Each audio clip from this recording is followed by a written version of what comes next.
2025 लागेपछि चाहिँ केही न केही गर्छु भनेको मैले 2024 सालमा पहिला 25 लागेपछि चाहिँ केही न केही काम हुन्छ कि धन्दा हुन्छ कि केही न केही गर्छु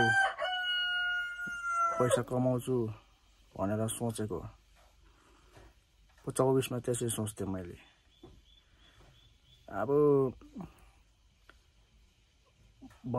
हुनु चाहिँ केही भएको छैन अहिलेसम्म फेरि सोचेको छु 25 को पनि जनवरी फेब्रुअरी मार्च अप्रिल 4 महिना लागिसक्यो 3 महिना गइसक्यो 4 महिना लागिसक्यो खै अहिलेसम्म केही गरेको छैन सुरु गराइरहेको छैन त्यही त खै समय पनि